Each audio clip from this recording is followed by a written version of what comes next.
Hey, hello everyone. Welcome to my channel. तो and welcome to this video. तो ये video होने वाला है इंग्लिश सेक्शन को लेके। मैंने पिछला एक वीडियो बना था आईपीएस एसओ प्री का कि हर एक सेक्शन में आपको कैसे कैसे टैकल करना चाहिए, और वो स्ट्रेटेजी को आप फॉलो करोगे, बच्चे से प्रैक्टिस करोगे, तो आपको 60 प्लस स्कोर इजीली कर सकते हो, जो कि कट ऑफ से वेल एंड अबव होगा। इस वीडियो में मैं बात करने वाला हूँ इंग्लिश सेक्शन को लेके। उसमें मैंने उस वीडियो में मैंने बताया था कि अलग अलग सेक्शंस का भी मैं वीडियो देने वाला हूँ। इसमें बात करने वाले इंग्लिश सेक्शन को लेके। ठीक है।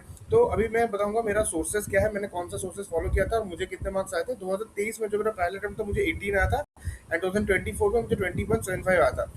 2024 का स्कोर कार्ड एकदम नीचे हो गया, तो पुराने वाले वीडियोस पे आपको मिलेंगे, प्री और मेंस का, आप चाहे तो चेक कर सकते हो वहां जाके। एंड क्या था, हाँ, मेरे सोर्सेस, मैंने कौन कौन से सोर्सेस से कैसे तैयारी किया था, और मैं कहूँगा प्रीवियस ईयर का पेपर 2023 का पेपर मुझे सबसे इजीली मिला। तो 2023 का पेपर, क्यों 2023 का पेपर, बिकॉज मैं बहुत प्रैक्टिस किया था। 2023 का पेपर मैंने 24 में निकाला था, तो मैं उससे बहुत ज़्यादा फेमिलियर हूँ। ठीक है। आगे के क्लासेस में 2024 2025 पेपर जो हम लोग देखेंगे कैसे क्या सॉल्व करना। ठीक है। 2023 का पेपर से एक हम लोग अंदाजा लगाएंगे इंग्लिश में किस तरह का टॉपिक्स आते हैं, क्या कहाँ पे फोकस करना चाहिए, मेरा क्या स्ट्रेटेजी होगा, कौन से क्वेश्चन डिफिकल्ट है, ईजी है, एक हाई लेवल ओवरव्यू देखेंगे। और सोर्स मैंने जो बताया, सोर्सेज बताऊंगा कि कहाँ से मैंने पढ़ा था। मैंने पूरा फ्री में तैयारी किया था, बट एक चीज़ मैं बता दूं, मेरा इंग्लिश थोड़ा स्ट्रॉन्ग है। मतलब थोड़ा थोड़ा स्ट्रॉन्ग है इन द सेंस कि यार 25 में मेरे को 2175 आता है। मेरे को बहुत ज़्यादा पढ़ने का जरूरत नहीं है। इंग्लिश जो रीडिंग वाला पार्ट है मेरा हो जाता है। ग्रामर मेरे उतने स्ट्रॉन्ग नहीं है, जितना मैंने क्वेश्चन छोड़ा मिस्टेक किया वो ग्रामर में ही मैंने कर रखा है। But apart from that, parajumble, reading comprehension, clozes, मेरे को कोई दिक्कत नहीं होता। ऑलमोस्ट मैं मोर देन 90% क्वेश्चन में मैं आंसर कर लेता हूँ, करेक्टली आंसर कर लेता हूँ। ठीक है। तो खैर चलो, मेरे को स्क्रीन शेयर करने दो। Let me share my screen and मैं आपको वहाँ पे मिलते हैं। ठीक है।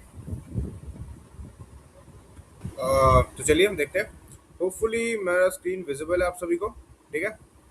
तो देखो मेरे स्क्रीन में आपको कौन सा एक यूट्यूब का कोई तो चैनल दिख रहा है। तो दिस इज निमिषा बंसल, ये इनका नाम है, इस मैडम का नाम है Nimisha Bansal. He she is a faculty of English. Bank की कोई भी एग्जाम हो, IPS PO, IPS SO, IPS clerical level, rural bank, bank के जितने भी एग्जाम्स होता है आईपीएस के, जो इंश्योरेंस बेस्ड एग्जाम होता है, उनके मेरे मेरे को लगता है, मेरे हिसाब से उनका one of the best faculty है ये। मैंने इनका यूट्यूब से पढ़ा था, मैंने कोई पेड कोर्स नहीं लिया था। इनका अगर पेड कोर्स की बात करो, एक यस ऑफिसर करके there is a channel, there is a institute actually, मतलब ये ऑनलाइन पढ़ाते हैं, वहाँ पे होता है। बट वहाँ पे अलग से इंग्लिश का मिलता है कि नहीं, मैंने चेक नहीं करा, आप चेक कर लो। अगर आप कोर्स खरीदते हो, मेक श्योर करो आपका कोर्स, मतलब कोर्स का जो ड्यूरेशन होगा ना, वो आपका 29 अगस्त को एग्जाम है, उससे कम से कम एक वीक 2 वीक पहले कोर्स का 80% खत्म हो जाए। ठीक है। बट अगेन, इंग्लिश सिर्फ 25 मार्क्स का होता है, आउट ऑफ 125 मार्क्स, यानी 20% वेटेज इंग्लिश का है। तो आपका प्रिपरेशन में 20% से ज़्यादा आपको एफर्ट नहीं लगाना है इंग्लिश में आइडियली। बट आपको इतना एफर्ट लगाना है ताकि इसका सेक्शनल कट ऑफ क्लियर हो जाए। ठीक है। तो चलिए यहाँ पे देखते हैं। देखो, इनके इनके चैनल पे, निमिषा बंसल मैम के आप चैनल पे आ गए। अभी यहाँ पे क्या क्या आपको पढ़ना चाहिए यहाँ से, हिंदू एडिटोरियल एनालिसिस। अभी आपको ये नहीं पढ़ना है। ठीक है। ये उनके लिए होता है ना, अगर आपके पास 6 महीना, 8 महीने, 1 साल टाइम है, मान लो आप अगले साल अपियर हो जाएगा आईपीएस के एग्जाम्स में, तो आपके लिए जरूरत है। और एसओ में ऐसे भी आपको एडिटोरियल एनालिसिस का कोई यहाँ पे जरूरत नहीं है। ठीक है। ये पीओज है, एसबीआई पीओ जो देना चाह रहे हैं, जहाँ पे इंग्लिश राइटिंग आता है आपके मेंस वेंस में, तो जहाँ पे थोड़ा इंग्लिश का ज्यादा नॉलेज जरूरी होता है वहाँ पे है। बट एसओ के लिए आपको एडिटोरियल एनालिसिस का कोई जरूरत नहीं है। आप क्या करो, देखो यहाँ पे वन ग्रामर का तो मैंने ऑलरेडी सोर्स बता रखा है। एक सेकंड, यहाँ पे आप नीचे आओ, यहाँ इनका मोस्टली यहाँ पे कोई बात नहीं, आप ना ये टॉपिक वाइज आप सर्च कर लो, नहीं तो आप इनका चैनल पे आप प्लेलिस्ट पे भी जा सकते हो, क्लोज टेस्ट। ठीक है। तो यहाँ अगर मैं क्लोज टेस्ट जाऊंगा, हाँ, क्लोज टेस्ट परफेक्शन 6.0, जैसे ये देखो 2 वीक पहले स्ट्रीम हुआ है, मतलब ये लेटेस्ट है। जब आप देखोगे ना वीडियो को, मेक श्योर कर लो एक लेटेस्ट बैच होनी चाहिए, मतलब latest in the sense at least पिछले 6 महीने का बैच अगर वीडियो है तो भी आपका काम बन जाएगा। बहुत पुराना बैच देखने का, कोर्स देखने का जरूरत नहीं है, क्योंकि थोड़ा बहुत चीजें बदलती रहती है। Anything beyond 6 month, last year का भी होगा तो वो रेलिवेंट होगा, दैट आई थिंक। ओके। इसमें जैसे क्लोज टेस्ट हो गया, आपने क्लोज टेस्ट यहाँ से इनसे क्लोज टेस्ट करना सीखा, फिर आपने क्लोज टेस्ट अपने यहाँ से 50 क्लोज टेस्ट देख लिया, 10 मंथ को चलेगा, 1 साल के अंदर हो तो फिर भी चलेगा। 3 ईयर्स देखो, ये वाले वीडियोस आपको नहीं देखना इस वक्त। क्यों आपको नहीं देखना बता रहा हूँ, ऐसा नहीं कि बहुत कोई पैटर्न चेंज हो जाता है वगैरह वगैरह। देखो सिंपल बात है, जब आप यूट्यूब में पढ़ रहे हो, जैसे मैं as a content creator, as a educator, as a mentor, जब मैं यूट्यूब में कर रहा हूँ, विद टाइम हम लोग के वीडियोस इंप्रूव होते रहते हैं, राइट। मतलब कैसे, एक टॉपिक को अगर मैं 10 मिनट में समझा रहा हूँ, तो अगला 1 साल में शायद वो उस टॉपिक को मैं 6 मिनट में वो कंटेंट डिलीवर कर दूं जो मैं 10 मिनट में बता रहा था, राइट। तो हमारे भी चीजें इंप्रूव होती रहती है। तो हो सकता है इनके कंटेंट, इनकी चीजें भी बहुत ज्यादा इंप्रूव हो चुके हैं इन 3 साल में। तो इसलिए आपको बहुत पुराना वीडियोस नहीं देखना है, अनलेस आपको स्पेसिफिक सा बहुत चीज आप ढूंढ रहे हो यूट्यूब में। आपको ज्यादा पुराना नहीं देखना, आपको लेटेस्ट वीडियोस देखना है, और ये मोर देन सफिशिएंट रहेंगे। ठीक है। हाउ टू इम्प्रूव वोकेबुलरी, आप देख सकते हो वोकेबुलरी का, बट यार बहुत ज़्यादा जरूरत नहीं पड़ता वोकेबुलरी का। आईपीएस की डायरेक्ट वोकैब से क्वेश्चन नहीं आता, इंट्रोडक्शन श्रेणी मान लें एसएससी के एग्जाम जैसे मैनेजेबल है, क्लोज टेस्ट करोगे मैनेजेबल है। फिर आपको पैरा जंबल, चलो पैरा जंबल भी यहाँ पे आ गया। हाँ, पैरा जंबल का प्रैक्टिस करो, सेंटेंस रीअरेंजमेंट और पैरा जंबल्स, ये आपको इनसे करना है। और दूसरा आपका होता है रीडिंग कंप्रीहेंशन, जो सबसे आपको डर लगता है रीडिंग कंप्रीहेंशन, वो डरने का बिल्कुल बात नहीं है। रीडिंग कंप्रीहेंशन आपको कितना क्वेश्चन आ सकता है एसओ में, आप इतना मान के चलो रीडिंग कंप्रीहेंशन से आपको 20 से 25 मार्क्स आपको रीडिंग कंप्रीहेंशन से आने वाला है। तो अगर 20 से 25 मार्क्स रीडिंग कंप्रीहेंशन, मान लो 25 मार्क्स से आया हुआ रीडिंग कंप्रीहेंशन से, तो उसमें अगर आप, sorry not marks, 25 questions, extremely sorry, क्योंकि एक क्वेश्चन का हाफ मार्क्स है एसओ पे, सॉरी फॉर दैट। तो 25 क्वेश्चंस अगर आपका एसओ में आता है, तो आउट ऑफ द 25 क्वेश्चंस आप अगर 20 क्वेश्चंस भी स्कोर कर सकते हो रीडिंग कंप्रीहेंशन, डुएबल है, क्योंकि रीडिंग कंप्रीहेंशन में आपको उस पैरा में से क्वेश्चन आएगा, बाहर से कहीं क्वेश्चन नहीं आएगा, ठीक है। तो आपका भाई 10-11 मार्क्स तो आपको वहीं पे आ जाएंगे। और इंग्लिश में 13 था लास्ट ईयर का सेक्शनल कट ऑफ, 10-11 आ गए, बाकी आप सारे इतने टॉपिक्स में से आप 7-8 मार्क्स तो आप स्कोर कर ही सकते हो। तो आपका तो 80-90 स्कोर इजीली बन रहा है इंग्लिश में, ठीक है। तो इनका थोड़ा मैं चैनल आपको समझा देता हूँ, ये है, नहीं तो आप उनका प्लेलिस्ट पे जाके ढूंढो। प्लेलिस्ट एंड ऑल क्या है, थोड़ा बहुत चीज़ें चेंज होती रहती है। तो यहाँ पे वेर इज दिस, तो ये आपको एग्जैक्टली यहाँ पे ढूंढना पड़ेगा थोड़ा, ठीक है। हाँ, कोई भी वीडियो देखने शुरू करने से पहले ना थोड़ा आप देख लो दूसरा और कोई शॉर्ट वीडियो है कि नहीं है, आप किस लेवल पे स्टैंड करते हो, मतलब आपका स्टैंडिंग क्या है। मतलब आपने क्लोज टेस्ट पे आप जंप करके, ठीक है, अभी ये था आईपीएस क्लर्क के लिए, आईपीएस एसओ के लिए, वट ये बहुत लेंदी था। तो थोड़ा सा आप 2-3 घंटे टाइम लगेगा रिसर्च करने के लिए कि मैं कौन कौन सा कंटेंट में पहले घुसूंगा, या इसका भी अगर आपको कोई गाइडलाइन है, कोई वीडियो चाहिए, तो मैं कोशिश करूंगा शॉर्ट वीडियो देने का। इसका ऐसा कोई वीडियो बनाने का मतलब नहीं बनता, बट इन केस अगर आपको चाहिए, आई विल ट्राई, कमेंट में नीचे मेंशन करो, आई विल ट्राई, देखता हूँ, ठीक है। फिर ये हो गया इनका। दूसरा बात है ग्रामर, अगर आपको ग्रामर पढ़ना है तो इनसे पढ़ना है, 60 रूल्स ऑफ इंग्लिश ग्रामर। ये देखो एक वीडियो है 10 घंटे का, बट आई थिंक ये प्लेलिस्ट किया हुआ है, हाँ ये प्लेलिस्ट किया हुआ है, ठीक है। अभी 60 रूल्स ऑफ इंग्लिश ग्रामर 2.0 है, 2.0 पार्ट 1, ठीक है, आप 2.0 पर लेटेस्ट वाला वीडियो पढ़ लो, 60 रूल्स ऑफ इंग्लिश ग्रामर। दूसरा है कि आपको दिया 120 रूल्स ऑफ इंग्लिश ग्रामर, क्या ये पूरा नहीं है 120 इंग्लिश ग्रामर, क्या है, मैंने स्किप क्यों किया भाई, कुछ नहीं, मैंने पहले इनका ग्रामर वीडियो देखा था, मुझे इनका ग्रामर पढ़ाने का तरीका बहुत पसंद आता है। इनके रीडिंग कंप्रीहेंशन रानी मैम जो पढ़ाते हैं, ये मोस्टली एसएससी के लिए पढ़ाते हैं, तो इनके जो रीडिंग कंप्रीहेंशन ऑल होते हैं वो कंपैरेटिवली बहुत ईजी आता है एसएससी में कंपेयर टू बैंक। तो इनके जो क्लोज टेस्ट हो गए, आपके रीडिंग हो गए, वो एसएससी एग्जाम में बहुत ईजी आते हैं कंपेयर टू बैंक्स, इसीलिए। बट ग्रामर तो ग्रामर होता है, ग्रामर में मतलब फर्क नहीं पड़ता था, डिफरेंस नहीं आता, बस बैंक की सेंटेंस थोड़े मतलब बारी बारी से आता और कुछ नहीं है। तो मेरा इनसे काम बन गया था, इसलिए मैंने 120 रूल्स ऑफ इंग्लिश ग्रामर नहीं देखे। बट अगर आपको लगता है कि आप पूरा निमिषा मैम से प्रिपेयर करो, you can go for 120 rules of English grammar, उसमें कोई नहीं है। आप एक बार कुछ करो ना, 15-20 मिनट का दोनों का एक एक वीडियो देख लो, अगर आपको सही लगे आप जाओ। अगर मेरे को बोलोगे मैंने इनका वीडियो देखा था, I am satisfied with it, मेरा इससे काम बन गया था। अभी मैं ग्रामर में स्टार्टिंग में बोला था वीक हूँ, मैं क्यों वीक हूँ कि मैं प्रैक्टिस कम करता था, प्रैक्टिस इसलिए करता कि एसओ में इंग्लिश का उतना ज्यादा वेटेज नहीं है, मेरा रीडिंग वाला पार्ट इतना स्ट्रांग था कि उससे मैंने निकल जाता था English. That's the only reason मैंने ग्रामर प्रैक्टिस नहीं की उस टाइम पे। अगर मैं प्रोफेशनल नॉलेज अपना आईटी का जो पेपर पे फोकस करूँ, रीजनिंग इंग्लिश पे तो मुझे ज्यादा स्कोर देगा, ठीक है। तो यही बस फंडा है। अभी मैं आपको समझाता हूँ एक प्रीवियस ईयर का, let me take a paper. ये देखो 2023 का पेपर है आईपीएस एसओ का, ठीक है। ये ऊपर मैं स्क्रॉल नहीं कर रहा हूँ, बहुत मेरे को नीचे आना पड़ेगा फिर से। यहाँ पे देखो ये 100 क्वेश्चन आपका रीजनिंग और इसमें खत्म हो रहा है। यहाँ पे 100 question, 100 question for reasoning and quant, ये मेरा काम नहीं कर रहा है, ठीक है। अरे आपका हो रहा है यहाँ से, राइट, सो इरेजर, ओके। 110 से लेकर यहाँ से उन्होंने इंग्लिश, ठीक है। तो देखो इंग्लिश का पेपर है कैसे दिखने में होता है और आपका टफ कौन से क्वेश्चन हमें आते हैं, इजी क्वेश्चन क्या होता है, एक रफ पेपर का आइडिया देते हैं। देखो ये है आपका रीडिंग कंप्रीहेंशन, ठीक है। रीडिंग कंप्रीहेंशन कैसा है, इस तरह का पैसेज देगा, read the following passage with the following passages and answer the question given below, ठीक है। आपको ये पूरा पैसेज पढ़ना है एंड पैसेज पढ़ने के बाद आपको क्वेश्चन को आंसर करना है। अभी ये तो पता है इंस्ट्रक्शन में लिखा हुआ है, इसमें आपने नया क्या बोला, नया ये बोला कि इसको मैं थोड़ा बुरा नहीं कर सकता हूँ क्या, इसमें नया ये है कि देखो which are the following statement is are correct regarding the small cottage industry, ठीक है। तो ये जो स्मॉल कॉटेज इंडस्ट्री की हमें बात हो रही है ना, ये पैराग्राफ में आपका दिया हुआ रहेगा डायरेक्टली। यानी कहने का बात है, आप जो कंप्यूटर स्क्रीन में इसको दिखोगे, जैसे मॉक टेस्ट में दिखाऊंगा अपने अगले वीडियोस में, टेक्स्ट बुक पे जब आप ओपन करोगे, टेक्स्ट बुक का मॉक दोगे, टेक्स्ट बुक का इंटरफेस बहुत मिलता होता है, आईपीएस एसओ का एक्चुअल इंटरफेस है। इतना बड़ा स्क्रीन में पूरा ये अपना पूरा ये कवर कर लेगा, आप थोड़ा सा स्क्रॉल करोगे तो इतना बड़ा क्या पढ़ना है, कुछ नहीं पढ़ना यार, ईजी रहता है। इस तरह के जो क्वेश्चन होते हैं ना रिगार्डिंग द स्मॉल कॉटेज, आपको डायरेक्ट मेंशन किया रहेगा स्मॉल कॉटेज में क्या क्या आता है, क्या क्या नहीं आता है, ठीक है। Following statement correct anything sports conference group, थोड़ा कुछ अपना कॉमन सेंस वगैरह यूज करो। नॉर्मली किसी भी तरह का एक्सट्रीम ऑप्शन ना कभी आंसर नहीं होता, मतलब एक्सट्रीम ऑप्शन में लिखा है सबको मार दो, सबको काट दो, सब गलत है, ठीक है, इसमें कुछ भी नहीं आता, इस तरह का ना ऑप्शन नॉर्मली कहीं भी मतलब आंसर आपका नहीं होता unless specifically mention in the para, ठीक है, तो थोड़ा सा अपना कॉमन सेंस भी लगाना। हाँ, बाहर की इन्फॉर्मेशन आप यूज कर सकते हो, बट यहाँ पे जो इन्फॉर्मेशन दिया गया है उसी को आप सुप्रीम मानना। मतलब यहाँ पे अगर स्पेसिफिकली आपको पैरा में लिखा गया है कि एक राइटर ने ख्वाब देखा था कि sun rises in the west, तो यहाँ पे sun rise in the west ही होगा। ठीक है।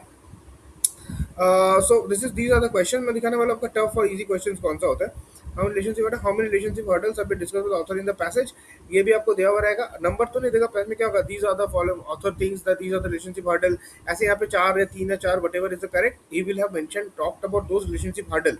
ठीक है, ये भी आपको डायरेक्टली, ये थोड़ा सा मॉडरेट लेवल का क्वेश्चन बोलूंगा, थोड़ा पैसेज को आपको समझना पड़ेगा इसके लिए। और पैसेज का अगर आप लैंग्वेज होगा, पैसेज का लैंग्वेज ईजी होता है, CAT level bat level passage बिल्कुल नहीं आता है। किसी से भी आप मिसगाइड मत हो कि आईपीएस पीओ एसबीआई पीओ निकाला था मैंने, कैट की तैयारी किया था, एकदम कोई जरूरत नहीं, उस लेवल का पैसेज नहीं आता यहाँ पे। ठीक है, तो following statement is correct, given passage statement correct, ये भी आपका इजी डायरेक्ट, ये डायरेक्ट क्वेश्चन है। कुछ कुछ क्वेश्चन डायरेक्ट आता है पैरा से। अभी दूसरा आपको क्या इस तरह का क्वेश्चन आपको मिलेगा देखने के लिए, which are the following the most similar and most similar, मतलब आपको सिनोनिम पूछा है, right. Synonym most similar word printed bold in the passage. Intractable, intractable दिया गया पैसेज में, intractable ones, I will discuss on the most intractable ones. अभी मुझे नहीं पता इंट्रैक्टेबल का मतलब क्या है, टू बी ऑनेस्ट, अभी इस पॉइंट ऑफ टाइम में। ठीक है, बट मैं इन पैसेज को पढ़ूंगा, इससे 2-3 लाइन आगे पढ़ूंगा और मैं देखूंगा इंटरेक्टेबल्स किस सेंस में यूज हो रहा है। But I thought it might be useful to state the challenge in jargon free terms for you. Jargon मतलब होता है बहुत ज्यादा टेक्निकल वर्ड जिसका कोई कॉमन मीनिंग नहीं होता है। ठीक है, फॉर एग्जाम्पल मैं अगर आपको मार्केट, स्टॉक मार्केट सिखा रहा हूँ, उसमें मैं बहुत सारा अगर कैंडल चार्ट, पहले दिन अगर कैंडल चार्ट वगैरह, ये सब कंसेप्ट का अगर मैं यूज करूँ, राइट। एंड ऐसे फॉर एग्जाम्पल मैं आपको आईटी का पेपर पढ़ा रहा हूँ, ठीक है, और मैं यूज करता हूँ पहला दिन perfect binary tree, complete binary tree, heap, dictionary क्या होता है, जीएफएस ग्राफ, क्या बोलते हैं ग्राफ में आपका वो जो, सॉरी ग्राफ में ट्री में आता है ना, डीएफएस बीएफएस। तो पहले दिन में अगर इतने टर्म्स और ये पढ़ो, इसे जार्गन कहते हैं। ठीक है, तो जार्गन को पढ़ाते बोला, अरे भाई आसान भाषा में समझाओ ना थोड़ा। तो this jargon fit also when we work with people there are very relationship hurdles that we must navigate. I will discuss 3 of the most intractable one. अच्छा, by the way relationship hurdles 3 discuss हो रही है यहाँ पर, direct number दे दिया यार, फिर तो क्वेश्चन इजी बन गया अपना। How many relationship hurdles have been discussed, 3 relationship hurdles, एकदम देखो यहाँ पे क्लियरली दे दिया, I will discuss 3 of the most intractable ones. Intractable मतलब क्या है, देखो 3, ये इंट्रैक्टेबल वर्ड, ये रिलेशनशिप हर्डल्स को क्वालिफाई कर रहा है, इंट्रैक्टेबल वंस। तो यानी क्या होगा, 3 सबसे ज्यादा मतलब common, worthy, manageable, possible, unmanageable. 3 intractable one possible, 3 possible doesn't make sense, 3 worthy doesn't make any sense, 3 manageable हो सकता है, manageable relationship, unmanageable relationship hurdles. तो there are 3 relationship hurdles are discuss, 3 intractable ones. Intractable normally इन word का मतलब क्या होता है, इनडिसिप्लिन होता है, डिसिप्लिन का अपोजिट, इन लगाने से नेगेटिव सेंस आता है, राइट। तो उस हिसाब से मैनेजेबल, मुझे लगता है अनमैनेजेबल होगा इसका answer. This should be unmanageable, this I am 90% sure, क्योंकि मैंने पूरा पैसेज को नहीं पढ़ा है। पूरा पैसेज छोड़ो, मैंने अगर मैं ये वाला पार्ट भी पढ़ता हूँ ना कि व्हाट इज द कॉन्टेक्स्ट क्या है, थोड़ा इसको मैं पढ़ूंगा, तो आई विल डेफिनेटली बाकी 100% में श्योर हो जाऊंगा इंट्रैक्टेबल का मतलब। अभी तक तो मुझे अनमैनेजेबल लग रहा है। ये क्वेश्चन आपको इस तरीके से सॉल्व करना है, बार बार आपको पैसेज को नहीं पढ़ना। अगर अभी आप प्रिपरेशन टाइम पे, अगर आपको एक पैसेज सॉल्व करने में आपको 12 से 15 मिनट टाइम लग सकता है मैक्स टू मैक्स, अगर आपकी इंग्लिश वीक है तो। अगर आप वर्नाकुलर मीडियम से आते हो तो, बंगला, हिंदी, कोई या मराठी इस तरह का मीडियम से आते हो तो आपको इतना टाइम लगेगा। अगर आप इंग्लिश बैकग्राउंड से आते हो तो आपको 8 से 10 मिनट लगेगा। बट एग्जाम डे में अगर आप इसे अच्छे से प्रैक्टिस करोगे, एग्जाम में सारा क्वेश्चंस लेके, अगर आपका 5 से 7 मिनट टाइम लगता है, 7 मिनट में अगर आपको लगता है ना 7-8 मिनट, और उससे अगर आपका सारा क्वेश्चंस एक्यूरेटली बनता है, तो स्टिल आप जीत रहे हो, you are in the competition, ये आप अच्छा कर रहे हो इंग्लिश सेक्शन में। ठीक है, आपकी टारगेट होना चाहिए अभी 8 से 10 मिनट में लाने के लिए। एक बार 10 मिनट के अंदर आ जाए, फिर आपका 6-7 मिनट में भी पैसेज बन जाएंगे, ऐसा कोई मुश्किल बात नहीं है पैसेज में। ठीक है, लेट्स सी, अभी देखते हैं अगला। Following the meaning of the fourth passage, use the passage discern. Discern मतलब क्या होता है, डिसर्न मतलब आई थिंक मिस होती है यार, डिसर्न मतलब, रुको रुको मैं भूल रहा हूँ, डिसर्न मतलब कोई बात नहीं। Almost magical, you all wish that you had the ability almost magical to discern exactly what they are asking for. Discern exactly, तो ये कुछ व्हाट दे, वो लोग कुछ पूछ रहे हैं, they are asking for something and you can discern. इसका मतलब क्या है, either you can recognise that, either you don't know what they are asking, either you miss what they are asking. ठीक है, ये they had mind and study will be with ability more for the designing will almost tragic because their expectation would not typically be difficult to meet. It's almost tragic because but the problem that you could fully comprehend is what they're saying. But the problem is that you couldn't fully comprehend, मतलब आप पूरी तरीके से समझ नहीं पा रहे हो वो क्या एक्सपेक्ट कर रहे हैं। It's not a question of language alone but a question of emotional course understanding another person. तो कहीं ना कहीं भी यहाँ पे कम्युनिकेशन गैप लग रहा है कि what they are, I don't know who they are, मैंने पूरा पैसेज नहीं पढ़ा है, but what they are expecting और आप क्या समझना चाह रहे हो, आप उसको पूरी तरीके से आप उसको समझ नहीं पा रहे हो। Magical you will, you wish you will have the had the ability, almost magical ability to discern exactly what they were asking for। अच्छा, आप ये दुआ करोगे, आप ये उम्मीद करोगे कि आपके पास वो एबिलिटी होता, वो क्षमता होता कि आप पूरी तरीके से समझ पाओ what they are asking for. नहीं तो इसमें क्या लिखा, tragic because their expectation would not typically be difficult to meet but problem was you couldn't fully comprehend. तो आप फुल्ली कॉम्प्रिहेंड नहीं कर पाओगे और आप चाहोगे you have the ability to discern, मतलब ये होगा रिकॉग्नाइज। हेल्प नहीं होगा, ओवरलुक मतलब होता है इग्नोर करना, मिस भी तो वही हो रहा है, दिस शुड बी रिकॉग्नाइज। तो आपको अगर एग्जैक्ट नहीं पता है पैसेज का सेंस से मीनिंग आ जाता है। ठीक है, चलो ये एग्जांपल दिखा, मैं इसको सॉल्व नहीं करा रहा हूँ।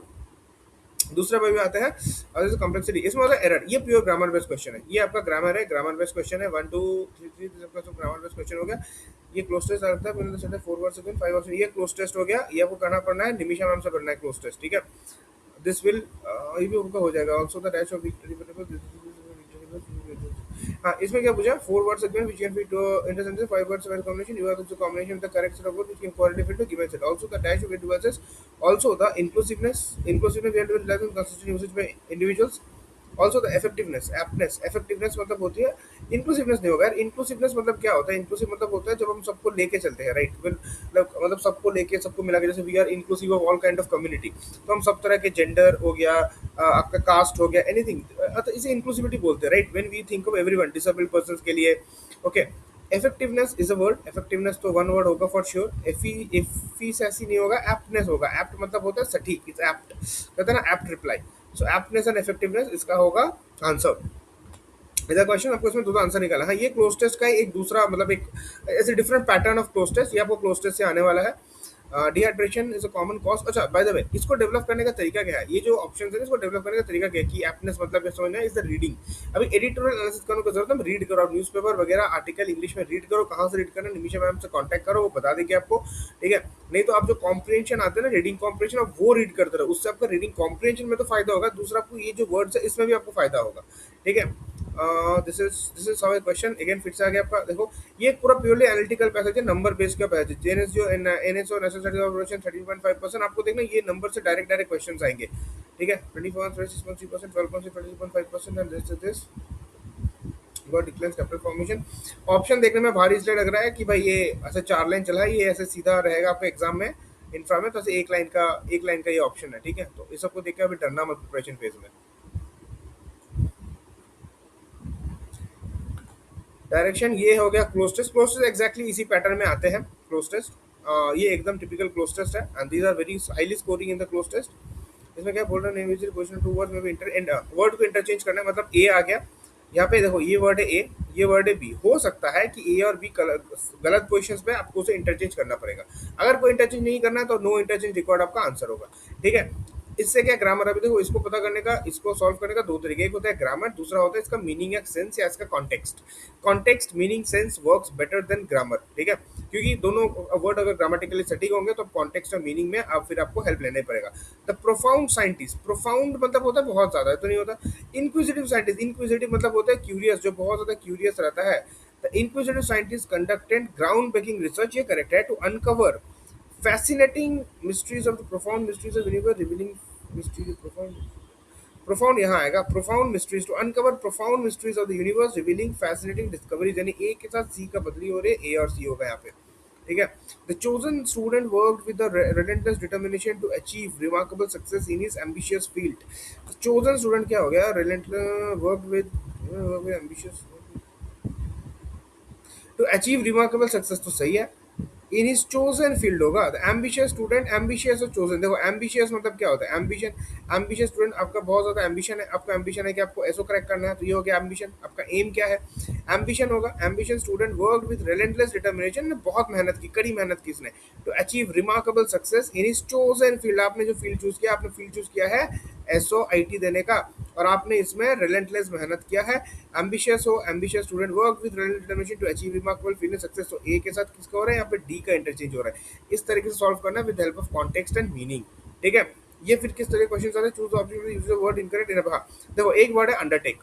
अभी ये अंडरटेक जो वर्ड है ना, ये 4 यहाँ पे सेंटेंसेस है, और सेंटेंस में अंडरटेक वर्ड यूज किया गया है। ठीक है, कहाँ पे इनकरेक्ट है आपको ये पता करना है। ये दूसरे फॉर्म में आता है where the usages of the word is correct. मतलब ये दोनों फॉर्म में इसका क्वेश्चन बनता है। यहाँ पे क्वेश्चन जो होता है इनकरेक्ट और इनअप्रोप्रिएट, फिर एक दूसरे तरह का क्वेश्चन बनेगा जहाँ पे अंडरटेक वर्ड है करेक्ट। ठीक है, अंडरटेक क्या होता है, construction company will undertake the renovation of the building, this is correct. She decided to undertake a challenging task, undertake या responsibility equal to undertake community service, is ambition determined to undertake the development to equal to undertake the project. Oh, sorry यार, suppose he couldn't bear to undertake the project. He couldn't bear to undertake the project. नहीं ऐसा नहीं है। No, he couldn't bear the project. He couldn't bear the project. अगर undertake मतलब कोई चीज़ का responsibility उठाना, right? Ambition entrepreneur was determined to undertake the development. That is correct. He resumed felt the duty to undertake community service. Undertake मतलब होता है कोई चीज़ का responsibility उठाना, किसी चीज़ का बड़ा भार उठाना। He couldn't bear to undertake the project. He couldn't bear the project. That's it. Couldn't bear मतलब कि होता है undertake. So he couldn't undertake the project. That would have been correct, but he couldn't bear to undertake. This is something wrong. ये आपको correct भी पूछ सकता है, तभी आपका एक करेक्ट रहेगा, बाकी सब ऐसे इनकरेक्ट रहेगा। ये दो फॉर्म में क्वेश्चन आ सकता है। ये क्वेश्चन है, क्वेश्चन का नो इंप्रूवमेंट, ये सेंटेंस इंप्रूवमेंट है, best option grammatical if the correct grammatically face of grammatically correct. ये ना आपका ग्रामर भी होता है और आपका कॉन्टेक्स्ट एंड मीनिंग भी होता है। कॉन्टेक्स्ट एंड मीनिंग ना ये रीडिंग से आता है। रीडिंग आपको कैसे इंप्रूव करना है मैंने बताया, रीडिंग कॉम्प्रिहेंशन और सॉल्व करते जाओ। अब जितने आपके मॉक टेस्ट है उसका रीडिंग कॉम्प्रिहेंशन करो, प्रीवियस ईयर का रीडिंग कॉम्प्रिहेंशन करो। अगर आपका रीडिंग कॉम्प्रिहेंशन कम पड़ रहा है एसओ में, आप पीओ पे जाओ, आईपीएस पीओ पे जाओ, एसबीआई पीओ, प्री लेवल का करो, मेंस लेवल का मत करो, मेंस लेवल बहुत एडवांस आता है। आप प्री लेवल का रीडिंग कॉम्प्रिहेंशन आप सॉल्व करते रहो, ठीक है, इससे आपका ये सब क्वेश्चन इंप्रूव हो जाएगा। तो that's all for this video. ये मैच द फॉलोइंग है, ये भी आपका मीनिंग से सॉल्व होता है, इससे ग्रामर से कभी कभी सॉल्व करते हैं कि यहाँ का लास्ट वर्ड और इससे सेंटेंस ग्रामर, बट मतलब बहुत टाइम लगेगा ग्रामर से सॉल्व करो, तो ये मीनिंग से सॉल्व करते हैं। डायरेक्टली जो एरर स्पॉटिंग होता है, एरर स्पॉट करो, या जो सेंटेंस इंप्रूवमेंट होता है डायरेक्टली वो ग्रामर से सॉल्व होता है। बाकी सारा क्वेश्चन इसमें मीनिंग और कॉन्टेक्स्ट से सॉल्व होता है। फॉर दैट आपको रीडिंग अच्छी होनी चाहिए ताकि आप जल्दी रीड कर सको, रीड करके उसका कॉन्टेक्स्ट समझ सको, ठीक है। तो ये बस मुझे एक वीडियो इसमें देना था आईपीएस एसओ इंग्लिश में कि कैसे कैसे मतलब किस तरह के लेवल के क्वेश्चन आते हैं। ऑल ओवरऑल लेवल की बात करो तो इंग्लिश में ईजी टू मॉडरेट लेवल के क्वेश्चन आते हैं, ठीक है, जिनमें 10 से 12 इस रेंज पे स्कोर करना इजी है, दिस इज इजी। उसके बाद 18-19 स्कोर करना मॉडरेट, उसके लिए आपको थोड़ा पढ़ना पड़ेगा। And above 20 is difficult, and plus आपको थोड़ा सा लक भी इसमें चाहिए अबव 20 प्लस स्कोर करने के लिए। मतलब चलो 20-21 बन जाएंगे, बट 22-23 थोड़ा सा डिफिकल्ट है क्योंकि एसओ का इंग्लिश में मतलब पीओ से स्लाइटली ऊपर लेवल का देखा है, बहुत नहीं मतलब उसी लेवल में रहता है, बट थोड़ा सा स्लाइटली में देख कुछ कुछ चीज़ें थोड़ा मतलब टेढ़ा मेरा रहता है, कोई कोई मल्टीपल ऑप्शन वैसे करेक्ट होते हैं, मतलब more than one option correct हो सकता है, तो फिर उसके इसमें हमको कंफ्यूजन रहता है, डाउट रहता है, हम छोड़ के आते हैं उसमें। This is what English is all about, ठीक है। तो मिलते हैं अगले वीडियो में। अगला वीडियो में होने वाले रीजनिंग और मैथ को लेकर, ये वीडियो वो वीडियो भी आज शाम में आ जाएगी। रीजनिंग मैंने कहाँ से पढ़ा था, मैथ मैंने कहाँ से पढ़ा था। रीजनिंग मैथ का मैं ऐसे ब्रेकअप आपको नहीं देने वाला हूँ, मैं आपको बता दूंगा मिसलेनियस टॉपिक, इजी टॉपिक कौन सा है जिससे आपको स्कोर उठा सको। रीजनिंग मैथ में एक मैं छोटा सा चीज बता देना हूँ, और अगला वीडियो भी देखना। रीजनिंग में इतना बता दूंगा, रीजनिंग में 12 से 15 मार्क्स स्कोर करना बहुत ईजी आता है। ये ना मिसलेनियस क्वेश्चन आता है, और ये आपका लक अच्छा है तो आपका 17 तक आप स्कोर कर सकते हो, ठीक है। उससे ऊपर स्कोर करोगे तो आपका कट ऑफ भी, ओवरऑल कट ऑफ भी बढ़ जाएगा बाय द वे, वो फिर पेपर ईजी पेपर होगा वहाँ पे। और same for goes for maths में भी, या जो आपका क्वांट, मैं उसको क्वांट बोलूंगा, राइट, क्यूए है, क्वांट में भी आपका सेम है। क्वांट में ना आप 13 से लेकर 15 मार्क्स आप बड़े इजीली स्कोर कर सकते हो विदाउट कोई अच्छा प्रिपरेशन, डेडिकेट प्रिपरेशन। उसके ऊपर कोई आपको टॉपिक्स पढ़ना पड़ेगा जो मोस्टली है आपका डेटा इंटरप्रिटेशन, और दूसरा आपका होता है एरिथमेटिक। ये एरिथमेटिक और डेटा इतना आप करोगे तो आपको कम से कम क्वांट में 22 से लेकर 25 मार्क्स आ जाएगा, depending upon your practice speed, आपकी प्रैक्टिस कितनी स्पीड पे होती है। और सेम गोज फॉर रीजनिंग में भी आपको 20 से लेकर 23-24 मार्क्स, मैक्स टू मैक्स 25 तक मार्क्स आ जाएगा। 25 प्लस दोनों सब्जेक्ट में स्कोर करना थोड़ा सा डिफिकल्ट है, अगर आप स्कोर इजीली कर पा रहे हो उस केस में पेपर बहुत इजी आएगा और उसमें कट ऑफ भी उस अकॉर्डिंगली बढ़ जाएगी, ठीक है। तो that's all in this video. अगर वीडियो आपको अच्छी लगी, हेल्प हुई, तो प्लीज लाइक करना, वीडियो को शेयर करना और चैनल को सब्सक्राइब कर देना इस तरह के वीडियोस के लिए। अभी आप लोग बताओ कि मेरा अगले वीडियो जो है, मैं ठीक है क्वांट रीजनिंग का तो बता दूंगा, शॉर्ट वीडियो रहेगा 10 मिनट का। अगला वीडियो क्या मुझे कुछ एक मैंने जो प्लान कर रखा है क्वांटिटेटिव एप्टीट्यूड में, जैसे आपका होता है wrong number series, correct wrong number series हो गया, मिसिंग नंबर सीरीज और सिंप्लीफिकेशन। मैं अपना हैंड पिक जो मुझे सबसे अच्छा लगा वो मॉडरेट, हार्ड और एग्जाम के लिए रेलिवेंट लेवल का है। क्या मैं ऐसे 50-50 क्वेश्चन के सेट दूं? वो मैं वीडियो नहीं बनाऊंगा, वो मैं पोस्ट कर दूंगा अपने चैनल पे, और अपना टाइम लो, उसको आप टाइम लेके आप सॉल्व करो। वो क्वेश्चंस को अगर आप सॉल्व कर लिए, मतलब आईपीएस लेवल, एसओ लेवल के, कोई भी प्री लेवल का, कोई भी आईपीएस, एसओ, इंश्योरेंस का कोई भी अगले एग्जाम में बैठोगे, you will be able to solve it. अगर आपको वो चाहिए तो प्लीज ड्रॉप ए कमेंट कि yes please provide that sheet, ठीक है, then I will take it ahead. Thanks, bye bye, मिलते हैं अगले वीडियो में।